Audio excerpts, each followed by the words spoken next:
हुआ।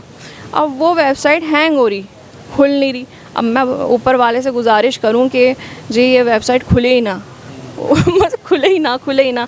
अब वो क्या हुआ, वो मेरे से भी नहीं खुली, मेरे पेरेंट्स से भी नहीं खुली। बहुत लोगों को लिंक दिया, वो जो होता है रोल नंबर वगैरह, उनसे भी नहीं खुली। क्या चीज़ मन्नत इधर नहीं आनी चाहिए, उधर नहीं आनी चाहिए। अरे यार तूने बॉटल क्यों ले ली यार साथ में, तो उसने मुझे सिखाया ये सब चीज़ें।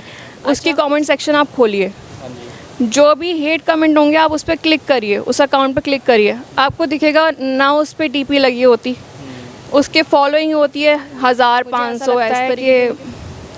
पहली चीज़ तो आपको सामने वाले की दिल के साथ खेलना नहीं चाहिए, आपको इस तरीके की चीज़ करनी ही नहीं चाहिए, क्योंकि भाई ये कर्मा है। अगर आप किसी के सामने, किसी के साथ, किसी के इमोशंस के साथ, फीलिंग्स के साथ आप खेलोगे तो घूम के वो ऑटोमेटिकली वो आपके साथ आएगा। आज नहीं आएगा, कल आएगा। तो मेरा इस लाइन से बिल्कुल भी नहीं चलता, बिल्कुल भी नहीं चलता। मैं इस लाइन में अपने शौक़ की वजह से हूँ। मेरा शौक़ है, मुझे अच्छा लगता है, मैं कर लेती हूँ। नहीं अच्छा लगता मना कर देती हूँ साफ़। नमस्कार, अनिल प्रसाद के साथ मैं विकी प्रजापति। अनोखा प्रेस चैनल में आप सभी का स्वागत है। जैसा कि हम आपके सामने नए नए सेलिब्रिटीज़ को, नए नए इन्फ्लुएंसर को मिलवाते रहते हैं, उनसे रूबरू करवाते रहते हैं। उन्हीं में से आज एक ऐसा चेहरा हमारे साथ मौजूद है जिनका नाम है मन्नत गोयल।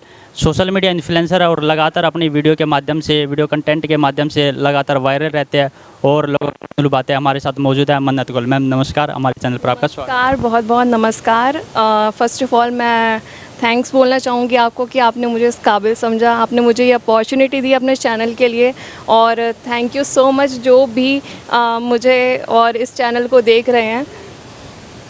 तो मैम जैसे स्टार्टिंग में जैसे कि आप सोशल मीडिया इन्फ्लुएंसर हो तो लोगों को लगता है कि वीडियो डालो, कंटेंट बनाओ, सोशल मीडिया पे डालो तो नाम होगा, फेम होगा और जो ब्रांड है वो आपके पीछे होंगे। क्या सच में ऐसा होता है? बिल्कुल ऐसा होता है, और इसके देखिए दो पहलू हैं। पहला ये कि आपका जो लक है वो चलना चाहिए आपके साथ में, और दूसरा ये कि चॉइस होती है। चॉइस माने कि ये कि आपको सामने वाले की शर्तों पे काम करना है या फिर आपको अपनी शर्तों पे काम करना है। अब मैं क्या करती हूँ, मैं अपनी शर्तों पे काम करती हूँ, और अगर आप सामने वाले की शर्तों पे काम करेंगे तो आप ज़्यादा कमा पाएंगे जी। अच्छा, ऐसा भी कुछ होता है? मतलब सामने वाली शर्त और अपनी शर्त कुछ डिफरेंस होता है इसमें? थोड़ा क्लियरली बताओ ताकि दर्शकों को भी पता लगे। ये डिफरेंस होता है कि ब्रांड्स होती है, ब्रांड्स आपको बोलेंगी जी आपको जो है हम आपको स्टे के लिए प्रोवाइड करेंगे, हमारे एक होटल है तो आप वहाँ पे आइए, प्रमोशन करिए, लेकिन आप अपने साथ किसी को मत लेके आइएगा, तो आप जो है सिंगल आइए। तो ये अब उनकी शर्त हो गई कि आपको अकेले आना है, तो आपको फिर वो मुँह मांगा पैसा भी देंगे इस चीज़ का।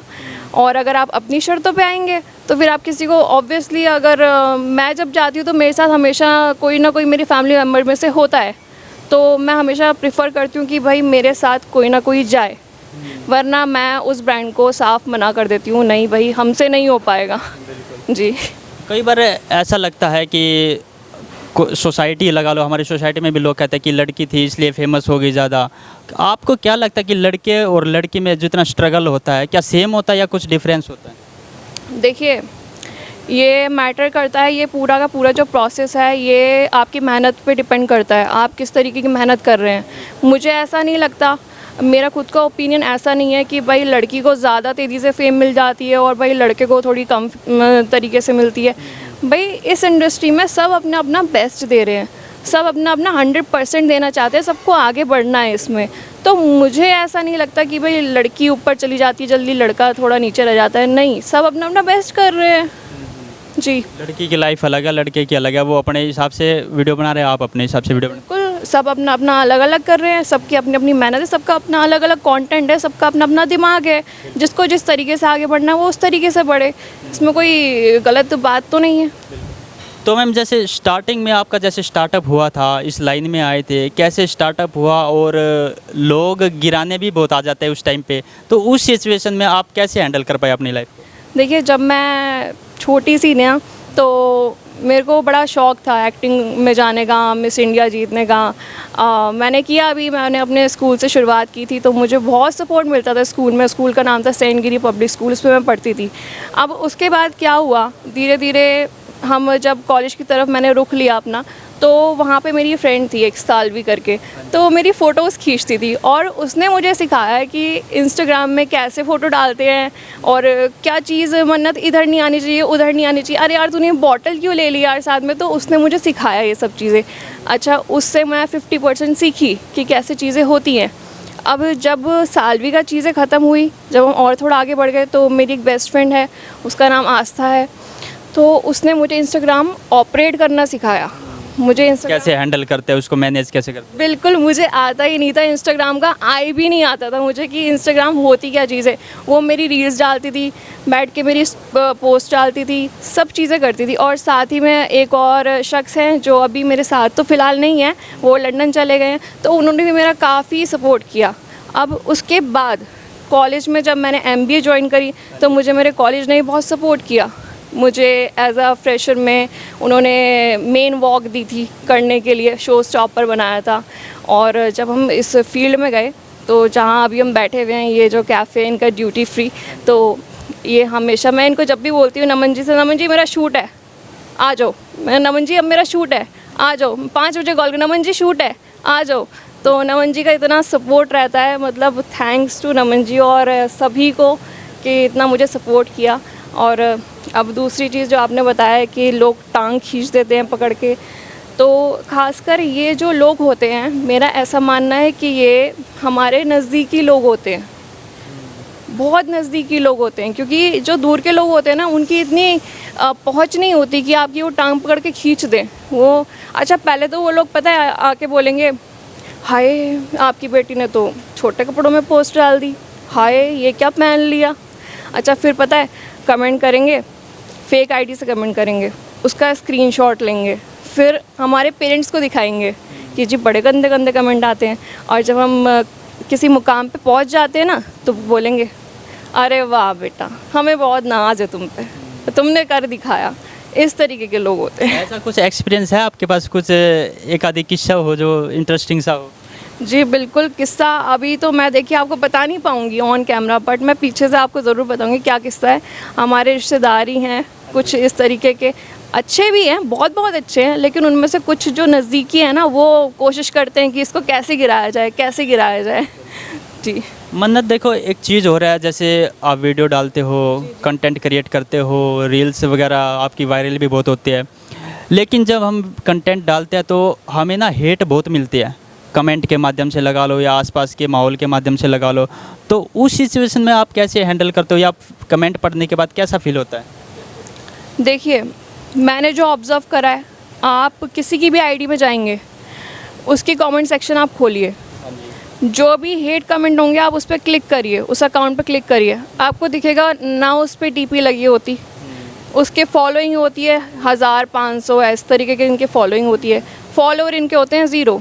अब ओवरऑल अगर हम ये काउंट करें कि ये किसकी आईडी है, तो ये फेक आईडी है, जिनके अंदर इतनी कैपेसिटी नहीं होती कि वो सामने से बोले।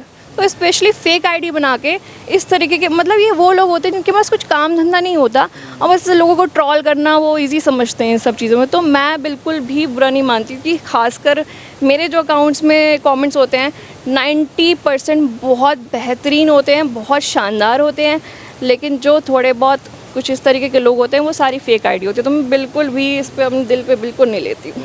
शानदार कमेंट किस तरीके से कह रहे हो, पॉजिटिव कह रहे हो या नेगेटिव कह रहे हो? नहीं या शानदार, एक तो फिर लाइफ को आपकी आगे बढ़ाने के लिए कह रहे हो? नहीं, शानदार मैं बोल रही हूँ, पॉजिटिव में पॉजिटिव कमेंट्स आते हैं और इतने इतने बड़े बड़े सुंदर सुंदर पैराग्राफ्स आते हैं, मतलब दिन बन जाता है उन्हें पढ़ के। स्पेशली कभी कभी उन कमेंट्स को ढूंढती हूँ कि इसने आज कमेंट किया कि नहीं किया मेरी पोस्ट पे, तो ये वाले पॉजिटिव कमेंट्स। भगवान में कितना विश्वास करते हो, या फिर लाइफ कई बार अनबैलेंस हो जाती है, तो उस सिचुएशन में आप किस भगवान के पास रहते हो और कितनी आस्था है भगवान के पास? भगवान का ही है जो भी है आज मेरे पास, जहाँ पर भी मैं हूँ, मेरा नाम, मेरा अता पता सब कुछ भगवान ने ही दिया है मुझे, मैं खुद पे कोई भी क्रेडिट नहीं लेती। और दूसरी चीज़, मेरे परिवार के लोग, मेरे फैंस जो भी इस वीडियो को देख रहे हैं, इन सभी की वजह से मैं हूँ जो भी हूँ। और भगवान है बस जो भी है, ऐसा कुछ नहीं कि मैं जो है किसी एक भगवान को मानती हूँ, मैं हर भगवान को मानती हूँ। जो मेरे घर के करीब भगवान का घर होता है, मैं उस भगवान के घर चले जाती हूँ। उसमें कुछ वो नहीं है कि मंदिर है या फिर कोई दरगाह है या फिर कोई गुरुद्वारे है या फिर कोई चर्च है, बस मैं हाथ जोड़ के चले जाती हूँ, भगवान जी सब ठीक कर देते हैं और सब बहुत बेहतरीन हो जाता है। एक लड़की जैसे सेंसिटिव होती है तो हर लड़की की लाइफ में एक लड़का आता है, लेकिन उसका लाइफ पार्टनर भी बनता है। जी, लेकिन एक लड़की उस लड़के में क्या देखती है? सबसे पहली चीज़, एक लड़की को सामने वाले जो आपका पार्टनर है उसमें आपका वो पार्टनर लविंग होना चाहिए, केयरिंग होना चाहिए, अंडरस्टैंडिंग होना चाहिए और सबसे बड़ी चीज़ लॉयल होना चाहिए, जो सबको पता ही है। लेकिन अगर देखो वो शख्स आपको कॉल करके ये बोलता है, वो बेबी वो ना मेरी जो एक्स थी ना उसको ना वो मैंने बहुत सारा गिफ्ट दिया था और उसके ऊपर मेरा इतना ज़्यादा खर्चा हो गया था, तो बहन आप ये मान लो कि वो आपका हिसाब अपनी डायरी में बाकायदा लिख रहा है। तो इस चीज़ का बखूबी तरीके से सामने वाले को ध्यान रखना चाहिए कि सामने वाले की ये जो है ना ये किस लेवल तक है। जी, फेक लव भी होता है, जैसे बड़ी बड़ी ड्रीम चीज़ें बता देते हैं, मेरे पास ये बंगला है, गाड़ी है, फिर लड़कियों को झांसे में फंसा लेते हैं। उसके बारे में आपका क्या कहना है? क्या कुछ थोड़ा बहुत एक्सपीरियंस है ताकि लोगों को भी पता लग सके, उस चीज़ के लिए अवेयर हो सके?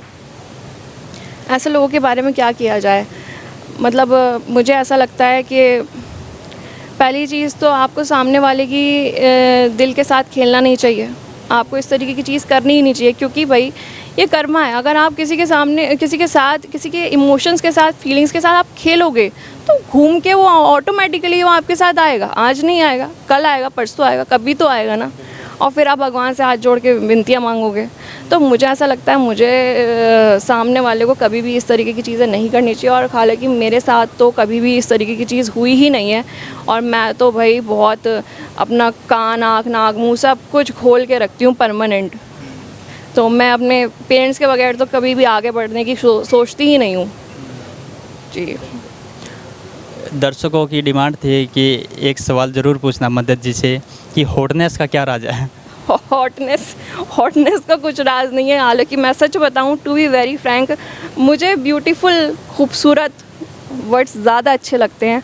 अगर आप मुझे हॉट बोलेंगे और पता नहीं किस किस तरीके के वर्ड्स होते हैं मुझे समझ में नहीं आता, तो हॉटनेस की जगह अगर आप ब्यूटीफुल बोलेंगे तो मैं ज़रूर बताऊंगी ब्यूटीफुल जो है मेरा राज क्या है, मैं इतनी खूबसूरत क्यों, भगवान का दिया हुआ सब कुछ है। मैं बड़ी बात नहीं करती, लेकिन सब बोलते हैं तो मैं उसका जवाब दे रही हूँ कि जी अपना दिल साफ़ रखोगे तो आप दिन पे दिन ऑटोमेटिकली इतने खूबसूरत लगोगे कि आपको लोग बोलेंगे आए भाई क्या है ये। जैसे मैम आप इस लाइन में हो, इस लाइन को आप कितना सिक्योर मानते हो और फ्यूचर में कैसी लाइफ होने वाली है? देखिए, मैं इस लाइन में मेरा जो अगर आप बोलें कि मेरा खर्चा पानी किस तरीके से चलता है तो मेरा इस लाइन से बिल्कुल भी नहीं चलता। मैं इस लाइन में अपने शौक़ की वजह से हूँ। मेरा शौक़ है, मुझे अच्छा लगता है, मैं कर लेती हूँ, नहीं अच्छा लगता मैं मना कर देती हूँ साफ़। तो मेरे लिए ये फ्यूचर नहीं है। मेरे लिए फ्यूचर है जो मैं अपना बिज़नेस करने वाली हूँ।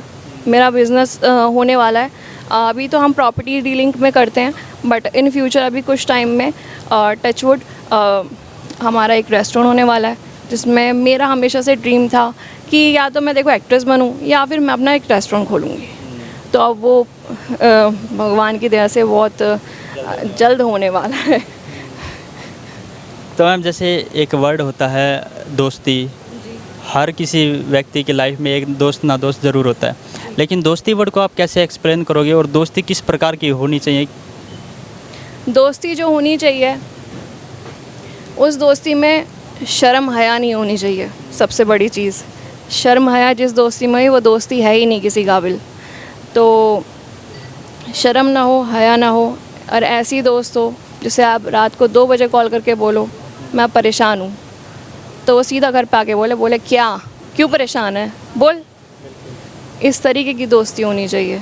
और आजकल के ज़माने में इस तरीके की दोस्ती तो खैर मुझे लगता नहीं होगी, लेकिन हाँ मेरी एक जो दोस्त मैंने बताया आपको आज था, वो इस तरीके की बिल्कुल है। तो उसे मैं कभी भी कॉल कर दूं, कभी भी कुछ कर दूं, हाँ भाई ब्रो बता क्या हो गया यार, सब कर देंगे ना सही, सब हो जाएगा ना सही। मैं तो ओवर थिंक करूँ, इतनी सी बात मुझे इतनी बड़ी लगती है जिसका कुछ वो नहीं है, बहुत बड़ी लगती है। तो मैं उसको फ़ोन करके बोलती हूँ यार अब ऐसे हो गया, अब क्या करूँ। अरे यार तू क्यों पागल है यार, तू क्यों इतनी परेशान। मेरे को बोली तू इतनी सुंदर है यार, तेरा तो इतना सब कुछ हो जाएगा यार, फिर भी तू इतना टेंशन लेती है यार, हम लोगों को देखना। तो इस तरीके से मुझे इतनी अच्छी अच्छी प्यारी प्यारी बातें बता के इतना मोटिवेट करती है। मेरे को रात को लगता है अरे भाई मैं ही हूँ इस दुनिया में, और तो कोई है ही नहीं। वो फिर ज़्यादा ओवर थिंकिंग हो जाते हैं, सोच आपकी बढ़ जाती है, क्या क्या क्या कहने लगे। हाँ जी हाँ जी, तो मैं बहुत कुछ सोचने लग जाती थी, बहुत कुछ सोचने लग, बस वही है। और एक मेरी मदर है जो मुझे इतना सपोर्ट करते हैं, और यहाँ तक बढ़ाया मुझे मेरे परिवार ने, बिना कि बहुत लोग आए पीछे से टांग खींचने के लिए, क्या पहन रहे हैं, क्या कर रहे हैं। तो जो है मेरे पेरेंट्स ने कभी मुझे नहीं रोका किसी भी चीज़ के लिए। उन्होंने बोला तुम्हारा सपना है तुम करो, लेकिन तुम हमसे दूर नहीं जाओगी इस फील्ड में, तुम्हें जो करना है घर से करो, तुम्हारे साथ हमेशा कोई ना कोई रहेगा। चाहे आप किसी होटल में शूट करने जा रहे हो या किसी रेस्टोरेंट में जा रहे हो, अभी भी देखो आप मेरे फैमिली मेम्बर हैं जो भी हैं, तो हमेशा मेरे साथ कोई ना कोई रहता है। जैसे इंस्टाग्राम था, और इंस्टाग्राम से पहले ना एक टिकटॉक था, जी। क्या टिकटॉक भी आपने यूज़ किया? जी बिल्कुल, टिकटॉक मैंने यूज़ किया था। मन तो नहीं था मेरा टिकटॉक यूज़ करने का, लोग बोलते थे किस किस तरीके के वर्ड्स बोलते हैं, छपरी ये वो, तो एक टिकटॉक वैसे यूट्यूबर से वायरल वीडियो भी बहुत वायरल हुई थी। जी जी जी, तो टिकटॉक मैंने यूज़ किया था, और उस पर मेरे लास्ट टाइम जो है 10,000 करीब फॉलोअर्स भी हो गए थे। लास्ट टाइम जब वो बंद होने वाली थी ना, मैंने वो तब किया था, और मेरा कंटेंट जो था उस टाइम पे एक छोटा बच्चा था। मैं उस छोटे बच्चे को लेके अपनी भावनाएं जो थी, अपने अंदर की फीलिंग्स, उसको बाहर निकाला करती थी। तो इंस्टाग्राम मन्नत गोयल से वो टिकटॉक का जो अकाउंट था, इतना उसमें ज़मीन आसमान का फ़र्क था, बहुत फ़र्क था। अब टिकटॉक बंद हो गया। मेरे ख्याल से बंद होने के टाइम में आपने स्टार्ट किया ना, वो बंद ही हो गया वो। जी, बंद हो गया था, बहुत बुरा लगा था मुझे उस दौरान कि यार टिकटॉक बंद हो गया, इतना अच्छा हमारा कंटेंट चल रहा था, और मुझे ऐसा लग रहा था उस कंटेंट को, मन्नत गोयल को कम लोग पसंद करेंगे इन कंपैरिजन टू वो छोटा सा जो बच्चा है, उसको ज़्यादा लोग इनकरेज कर रहे थे कि और बनाओ वीडियोस, हमें अच्छी लगती हैं। जी। तो मैम जैसे फेवरेट बॉलीवुड मूवी कौन सी है? मुझे ना देखो, मुझे गजनी बहुत पसंद है। गजनी? गजनी बहुत पसंद है मुझे। देखो लव स्टोरी मुझे समझ में नहीं आती, मेरे एकदम दिमाग से एकदम अलग है, लव स्टोरी बिल्कुल भी समझ में नहीं आती। और मुझे पसंद आता है एक्शन, एक्शन भी नहीं आता, आई एम सॉरी, लड़ाई झगड़े ज़्यादा पसंद आ? नहीं, थ्रिल और सस्पेंस मुझे ज़्यादा पसंद आता है, जिसमें सस्पेंस हो, कुछ मर्डर मिस्ट्री हो, कुछ दिमागी तौर, जैसे दृश्यम है ना, उस तरीके की मूवी मुझे बहुत बेहतरीन लगती है। और गजनी मुझे थोड़ी बहुत इसलिए क्योंकि मैंने बचपन में देखी थी, तो वो जो कल्पना और वो संजय का जो सीन है ना, वो मेरे यहाँ पे एकदम बस गया है कि यार काश वो उसे बता देता कि मैं ही संजय सिंघानिया हूँ। तो वो बस मैं सोचती हूँ कि चलो ठीक है। और एक और मूवी 3 इडियट्स, वो भी बहुत अच्छी लगती है, वो तो सभी को अच्छी लगती है। तो मतलब सीखने को भी बहुत कुछ मिलता है। बहुत कुछ मिलता है उसमें, बहुत कुछ सीखने को मिला है। और जिसमें बताया है कि भाई बच्चों को अपनी चीज़ें करने देनी चाहिए। खैर हमारे साथ तो इस तरीके की चीज़ें हुई नहीं, हमारे पेरेंट्स ने कभी की ही नहीं।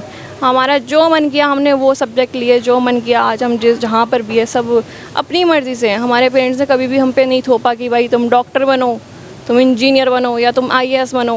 भाई नहीं, मेरा जो मन था मैं वो कर रही हूँ आज, और ऊपर वाले का शुक्र अदा करती हूँ कि मुझे इस तरीके के पेरेंट्स मिले। थैंक्स। लाइफ में आइडल किसको मानते हो आप? मेरी लाइफ का जो आइडियल है वो मुझे पता है, वो आप देख रही हो, वो आप ही हो, वो है मेरी माँ। वो क्योंकि इसलिए कि हमारी ज़िंदगी में अप एंड डाउन इतने आए, इस कदर आए कि मैं आपको बता भी नहीं पाऊँगी कि अभी भी मेरे ना मतलब हाथ पैर काँप जाते हैं उस चीज़ को सोचते हुए, मतलब बोला नहीं जा रहा है उस मंज़र को सोचते हुए। लेकिन मेरी माँ ने इस तरीके से एक ना पत्थर बड़ा सा ढाल बन के हम लोगों को कवर किया कि मैं हूँ जो हूँ, तुम लोगों को कुछ नहीं होने दूँगी, मैं हूँ ना। और वो आज भी इसी तरीके से हैं। अगर अब भी परेशानी आ जाती है ना, तो उनका मुँह यूँ रहता है, कभी भी ना चेहरे पे शिकन नहीं आएगी, परेशान हूँ, कुछ हो रहा है नहीं हो रहा, कुछ नहीं पता लगने देती। जब हद से ज़्यादा चीज़ें बढ़ जाती हैं ना, जब लगता है कि यार अब कुछ हो रहा है, ऐसा लग रहा है, तो मैं सोचती हूँ कि कुछ हो रहा है तो बोलो ना, नहीं कुछ नहीं हो रहा, कुछ नहीं हो रहा। तो उनके अंदर ये आदत नहीं है बताने की मेरे को कुछ हो रहा है। मतलब वो इतना सिक्योर करना चाहती हैं कि मेरे बच्चों पे इतनी सी भी परेशानी उन पे आ ना जाए। तो मैं अपनी लाइफ में भाई उनसे बेहतरीन इंसान किसी को भी नहीं मानती, किसी को भी नहीं। वो ही मेरी आइडल है और मैं जानती हूँ कि मैं उनकी तरह बन तो नहीं पाऊँगी, लेकिन ऊपर वाले से गुजारिश है कि मुझे इतना सा नहीं तो इतना सा ही दे दें उनका थोड़ा सा तो दें। लाइफ का कोई भी इंटरेस्टिंग किस्सा जो आप बताना चाहते हो दर्शकों को, क्योंकि ऑडियंस से हर कुछ नया टेस्ट होगा ना तो तभी पसंद करती है। लाइफ का इंटरेस्टिंग किस्सा मेरी लाइफ तो बहुत बोरिंग है, सच बताऊँ मैं। कुछ ना कुछ तो देखो हर किसी की लाइफ में। बताती हूँ, मुझे याद आया जब मैं 10th में थी, मेरे सारे भाई बहन हम सब एक रूम में पढ़ते थे, तो हमें शर्त लगी कि जी कौन टॉप करेगा इस बार, कौन टॉप करेगा। मैं कहा यार मेरे से तो होती नहीं है पढ़ाई, मैं एवरेज स्टूडेंट हूँ, क्या टॉप करेंगे। तो सब हम लोग ना रात भर पढ़ते ही रहते थे, मैं भी पढ़ती रहती थी। अब क्या हुआ, जब बोर्ड का एग्ज़ाम निकला, जब हमारे रिज़ल्ट आ गया, आउट हुआ, अब वो वेबसाइट हैंग हो रही, खुल नहीं रही। अब मैं ऊपर वाले से गुजारिश करूं कि जी ये वेबसाइट खुले ही ना मतलब खुले ही ना। अब वो क्या हुआ, वो मेरे से भी नहीं खुली, मेरे पेरेंट्स से भी नहीं खुली, बहुत लोगों को लिंक दिया, वो जो होता है रोल नंबर वगैरह, उनसे भी नहीं खुली। अब मेरी टीचर ने किसी स्टूडेंट के फ़ोन पे खोली और मुझे बोलती है महक। मैं कहा हाँ जी महक नाम है मेरा, रियल जो नाम है। मैंने कहा जी। कह रही ओ माई गॉड मुझे यकीन नहीं हो रहा। मैंने कहा क्या हुआ मैम? कह रही ओ माई गॉड ये कैसे हो सकता है।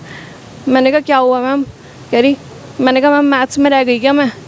कह रही नहीं यार तुमने टॉप कर दिया, अरे 10 CGPA आई तुम्हारी, ये कैसे हो गया यार, मेरे को यकीन नहीं हो रहा है। एक बार रुको मैं फिर से रीचेक करती हूँ, कुछ ग्लिच आई है तुम्हारे रिजल्ट में। उनको भी थोड़ा डाउट था लग रहा था कि यार इसने कैसे कर लिया। और मैं खुद परेशान, मैं उस दिन रात भर सोई नहीं थी, मैं रात भर रिजल्ट चेक करी, मैं कर कुछ ग्लिच तो नहीं है, फिर सर्च करो, कुछ ग्लिच तो नहीं है, फिर सर्च करो। मैं सर्च कर रही थी पूरी रात, लेकिन वो ग्लिच नहीं था, मेरी मेहनत थी जो सामने उभर के आई और मुझे खुद नहीं पता था मैं इतनी काबिल हूँ। तो मैम लाइफ में फ्यूचर का क्या प्लान है, क्या करना चाहोगे, क्या एम लेकर चल रहे हो आप? लाइफ में यही है कि अपना सपना जो मेरा था, जो थोड़ा सा अधूरा रह गया, ये एक्ट्रेस बनने का, मिस इंडिया जीतने का, तो इसको मैं कैरी ऑन करना चाहूँगी अपनी शर्तों पे, ना कि सामने वाले की शर्तों पे। और इसी तरीके से मैं इस अकाउंट को और हर जगह लोगों को एंटरटेन करूँगी, कोशिश करूँगी कि मैं सबका दिल जीत सकूँ। और साइड बाय साइड मेरा ये मन है कि मेरा अभी सब चीज़ें होने वाली हैं और रेस्टोरेंट की पूरी बहुत बखूबी तरीके से तैयारी है कि अपना रेस्टोरेंट होगा और वहाँ पे जितने भी लोग मुझे देख रहे हैं उन सबको मैं इनवाइट करूँगी और वहीं पे सब अपना हम मीट एंड ग्रीट करेंगे। बस यही है मेरा कि मुझे अपना खुद का रेस्टोरेंट खोलना है कैसे भी करके। तो मैम लास्ट में लड़कियों को क्या संदेश देना चाहोगे? लड़कियों को यही संदेश देना चाहेंगे भाई, लड़कियों से बेहतर और खूबसूरत तो कोई है ही नहीं इस दुनिया में, मुझे ऐसा लगता है। आजकल लड़की एडवांस भी ज़्यादा ही है वो तो है भाई, लड़कियाँ बहुत तरक्की कर रही हैं हमारे देश में, बहुत तरक्की कर रही हैं, चाहे वो कोई एस्ट्रोनॉट ले लो, कोई डॉक्टर ले, मतलब लड़कियाँ, मैं ये नहीं कहूँगी कि लड़के पीछे हैं, ऑब्वियसली लड़के हैं ही आगे, लेकिन लड़कियाँ भी कहीं ना कहीं उनका मुकाबला दे रही हैं, बहुत अच्छे तरीके से मुकाबला दे रही हैं। और लड़कियाँ जो हैं किसी से भी कम नहीं होती भाई, अपने ऊपर विश्वास रखो, उस पर विश्वास रखो, आप एक ना एक दिन उस मुकाम पे ज़रूर पहुंचोगे जो आपने यहाँ पे दफन कर रखा है। बस। तो अंत में अनोखा प्रयास यूट्यूब चैनल की टीम के बारे में क्या कहना चाहोगे ma'am? Thank you so much Vicky, अब ये मेरा तुम्हारा आपका जो है थोड़ी सी पर्सनल कन्वर्सेशन है, आई एम सो सॉरी आप जानते हो मैं किस लिए बोल रही हूँ सॉरी, क्योंकि हमारे बीच में थोड़ी सी मिसअंडरस्टैंडिंग हो गई थी संडे को लेके, और विक्की जी यहाँ पे आके खड़े हो गया, मुझे कॉल करके बोलते हैं मन्नत जी मैं आ गया हूँ। अब मन्नत जी थकी आ रही, रात को सो रही हैं वो, सॉरी सुबह उठ के विक्की जी का फ़ोन उठा के कह रही, अरे विक्की जी आप कहाँ हैं? विक्की जी बोलते हैं कि मैं वेगस मॉल पे खड़ा हूँ। मैंने कहा अच्छा, मैं कही संडे इतनी जल्दी कैसे आ गया? तो मैंने चेक किया, मैं कहा आज तो संडे है। अब वो थोड़ी सी कन्वर्सेशन इशू हो गया था, अब हम जो है आज मिले हैं 1 हफ्ते के बाद, उसके लिए दिल से सॉरी है। बहुत बुरा लगता है, मेरे साथ भी एक बार हुआ था शूट पे, जब मेरा कैमरामैन नहीं आया था और मैं पूरी इसी तरीके से तैयार हुई बैठी रह गई। मैं कहा अब क्या कैमरे की वेट में, हाँ घर पे बैठी रह गई, वो कह रहा हूँ जी मेरी तबीयत ख़राब हो गई। बहुत बुरा लगता है, दिल से बहुत बुरा लगता है। और मुझे बहुत अच्छा लगा विकी आपसे मिलके, और बहुत कोऑपरेटिव हो आप, बहुत अच्छे हो। और इनके जो पीछे जो ऑपोजिट में कैमरामैन जो खड़े हैं ये भी बहुत अच्छे हैं, इनसे हालांकि मेरी बात नहीं हुई है, अब हम बैठ के बातचीत ज़रूर करेंगे। जी। बहुत बहुत धन्यवाद मैम इतना कीमती समय देने के लिए।